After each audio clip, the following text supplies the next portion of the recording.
I felt so stupid and incapable and weak and vulnerable. Am I not as good with languages as I thought I was? I know I initially said I'm not gonna speak any Turkish today, but Assalamu alaikum warahmatullahi wabarakatuh. Welcome and welcome back to my channel. In case you don't know who I am, I'm Hebah and this is Hebah's roller coaster. In case you expected me to speak in Turkish today, I'm sorry, I need to disappoint you, but I have 2 other videos on my YouTube channel in which I do speak Turkish, so you can definitely go and check these out. In today's video, however, I will be telling you about how I came to learn Turkish, how I started, and I will also share a few of the struggles that I had along the way. But first, make sure you subscribe to my channel and click the bell so you don't miss any of my videos. So in last week's language tag, I already mentioned to you guys a bit about how I started to learn Turkish and the Turkish course that I had. The thing is, I started learning Turkish around 5 years ago. In the beginning, I was not really that dedicated to the language. I was just interested, I started looking into it, and later on it kind of developed into what it is now. And if you want to know why Turkish, the thing is, I live in Austria, and in Austria there is a very big Turkish speaking community. Obviously, I have many Turkish speaking friends. After a while, I realized that there were so many words that are so similar to Arabic, or basically the same words. Do you know how it is when there's like a big community and everyone speaks that language? You want to know what people are saying. So after a while, I wanted to kind of just look into the language and see if I can, you know, kind of understand what people are saying or follow conversations. So I only started out with just listening to the Arabic words in Turkish because that's what I was familiar with. And then later on, I tried to kind of like, you know, look what people say on a day-to-day basis. But I still had no idea what people were saying. I would understand random words, but I would have no clue what people were trying to say to one another. And so, one day I was walking down the street and then I saw a sign in front of an institute that was very new that said that there will be Turkish courses offered in that institute, and you can go there and just check out a few lessons and then see if you want to continue with the class or not.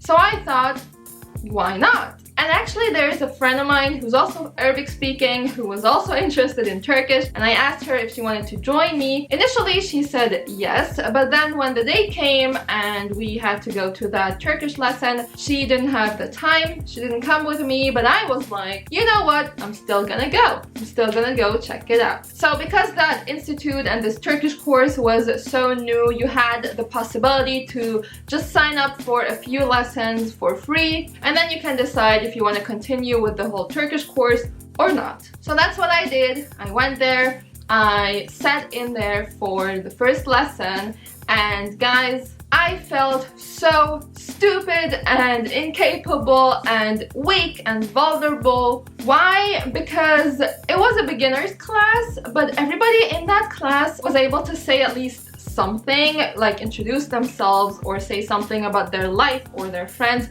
Just, you know, those simple things like my name is, I am from. I couldn't even say these things. So I was so surprised that everybody else was already able to introduce themselves and say simple sentences.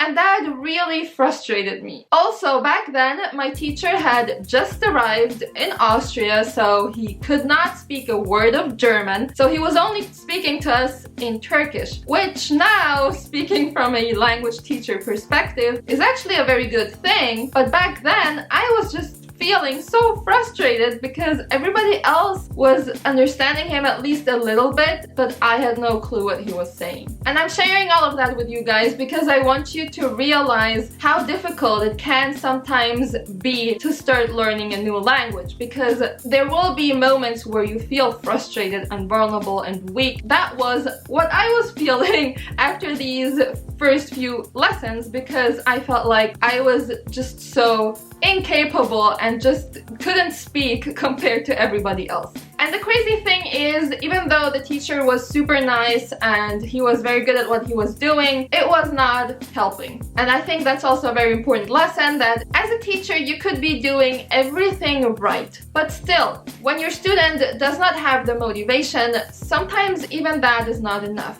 And I think that's something that I, now looking back, can say, I know that back then it was all on me. I had to find the motivation to go back again and to take that frustration and demotivation, to take that negative energy and put it into something positive and try and channel it to my language learning process. And so that's what I did. As I said, I was super frustrated, I was demotivated, and I felt very incapable. And you know what? I was also doubting myself. I was asking myself, like, am I not as good with languages as I thought I was, etc., etc. So I'm sharing all of this with you guys because I know that so many people can relate to these feelings. Now, after a couple of lessons, I sat with myself and I asked myself, will I let this demotivation and frustration stop me from continuing with my learning process, or will I use that energy and put it to good use? And you know what's crazy about this whole thing? When I first walked into this building and into that classroom, I did not really have the intention of taking a whole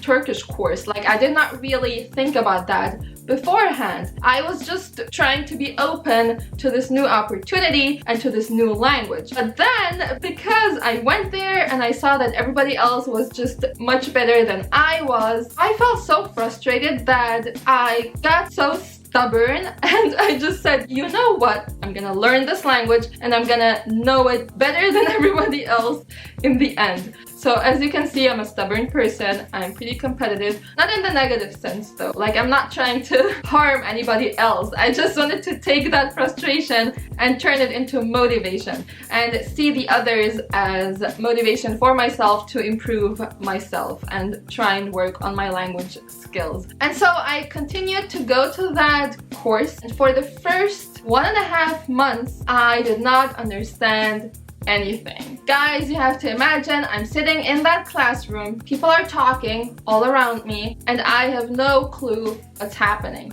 I understand certain bits and pieces and a few words, but I don't know what's going on. Can you imagine how hard that is? I mean, imagine you're sitting somewhere and there's just so many conversations happening around you and you want to be part of the group, obviously, but you have no clue what's happening because everybody else is speaking a different language. So that's how I was feeling for 1.5 months. And obviously my teacher was super nice, but he couldn't really do much about it because he himself couldn't really speak any German or English. So what did I do? I went there every single lesson. I sat in that classroom, not understanding a word, but I still went there. Why did I do that? Because I knew exactly that at some point I will have to see a certain result, whatever it's going to be. And that's what happened. After 1.5 months, I started understanding a few of the things that were happening. I started using a few words, I started using a few sentences. And you know what? That initial frustration had such a huge impact on me that it developed into an addiction. Turkish became my new addiction, my new challenge, and I was using so much of my free time with Turkish because I was using that initial frustration and demotivation to put more energy into my language learning process. So why am I telling you all of this? Because I want you guys to realize that being frustrated, being demotivated, feeling incapable, feeling that you want to give up, all of that is part of the process, and sometimes it's even very, very essential for the whole process.